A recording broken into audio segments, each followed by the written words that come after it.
युवाओं में देश प्रेम व देश सेवा का जज्बा पैदा करने के साथ ही उन्हें सेना सहित पैरा मिलिट्री फोर्सेज में भर्ती के लिए प्रेरित कराने का जज्बा कुछ भूतपूर्व सैनिकों ने उठाया है। महाराजगंज जनपद स्थित भारत नेपाल के सीमावर्ती इलाकों में भूतपूर्व सैनिक ग्रामीण इलाके के युवाओं को ट्रेनिंग देकर उन्हें सेना में भर्ती से पहले की तैयारी करवा रहे हैं। वहीं इन युवाओं की कड़ी मेहनत की बदौलत कई युवा सेना में भर्ती होकर अग्निवीर का हिस्सा बन चुके हैं। युवाओं को मुफ्त में ट्रेनिंग दे रहे पूर्व सैनिक सिर्फ प्रशिक्षण ही नहीं बल्कि अपने सेना में बिताए गए अपने कार्यकाल के हर यादों को भी साझा करते हैं, जिससे युवाओं को हर कठिनाइयों से निपटने की नसीहत मिलती है। मैं रिटायर ऑनरी नायक सूबेदार मनोज गुरुंग 4 पैरा से रिटायर हूँ। 1 साल हो गया। मैं जैसे मैं रिटायर हो गया तो मुझे गोरखा भूतपूर्व सैनिक ने बुलाया और बच्चों को ट्रेनिंग देने के लिए बुलाया, स्पेशल ट्रेनिंग। क्योंकि अब मैं स्पेशल फोर्स से आया हूँ तो इनको काफ़ी स्पेशल ट्रेनिंग दिया जाता है निःशुल्क।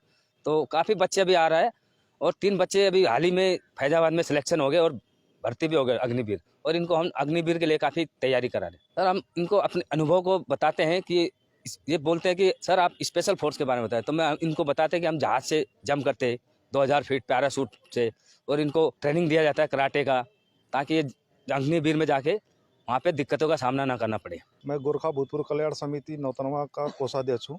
मैं वार्ड नंबर 12 सिद्धार्थ नगर में रहता हूँ सर। और बच्चों को यहाँ पे जो हम लोग निःशुल्क ट्रेनिंग देते हैं तो उसी सिलसिले में आए हुए हैं और कंटिन्यू आते रहते हैं हम लोग।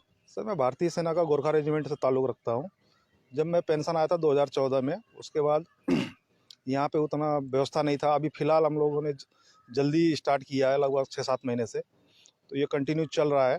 सर सेना में हम लोगों ने किन परिस्थितियों को झेला है, कैसे कैसे जगह पे हमने ड्यूटी किया, जैसे ग्लेशियर हो गया, जम्मू कश्मीर हो गया या नॉर्थ ईस्ट में हो गया, तो उन लोगों को बच्चों के साथ हम लोग साझा करते हैं। इन लोगों को समय पे हम लोग शाम को भी बुलाते हैं और इनको बताते हैं कि किन परिस्थितियों पे कैसे अपने आप को ढालना है। और अग्निवीर जो सरकार ने एक नया स्कीम चलाया है वो बहुत ही बढ़िया है। उसमें क्या होता है, देश सेवा के करने के बाद वापस जो आते हैं तो सिविल जॉब में भी काफ़ी प्रायोरिटी दिया हुआ है सरकार ने। जैसे पैरामिलिट्री हो गया, रेलवे हो गया, बैंक हो गया, या जो भी सिविल इंडस्ट्री वगैरह है, तो इनमें बहुत अच्छा ऑप्शन दिया हो जी। अभी ये जो पिछली बार फैजाबाद में हमारा यहाँ पे गए थे लड़के लोग, उसमें 3 अग्निवीर में सेलेक्ट हुए हैं। तो हम लोग यही चाहते हैं कि नौतनवा के आसपास के लोग ज़्यादा से ज़्यादा सेना में, पैरामिलिट्री में इनमें सिलेक्शन हो, उसी के लिए हम कंटिन्यू कार्यरत हैं। सर बचपन से मेरा जुनून था कि मैं सेना में जाऊँ, लेकिन हमें समझ में नहीं आ रहा था। कुछ दोस्तों से पता चला कि नौतनवा में गोरखा सेवा समिति है, तो हमें पता चला, तो हम यहाँ पर गए। हमें कोई आदर्शनीय सर मिले जिनसे हमें पता चला कि यहाँ पे हमें फ्री ट्रेनिंग दी जाती है, तो हम वहाँ गए। और हमारे कोई यहाँ पे रिटायर्ड सर हैं जो देश की सेवा करके आ चुके हैं, तो हमें एक पिता की तरह ट्रेनिंग देते हैं। जैसे कि वो सिखाते हैं कि जैसे कि एक परिवार चाहता है कि पिताजी चाहते हैं कि हमारा पूरा परिवार सुखी रहे, वैसे ये हमें सिखाते हैं कि आप आर्मी में जाइए, पूरे देश की सेवा करिए।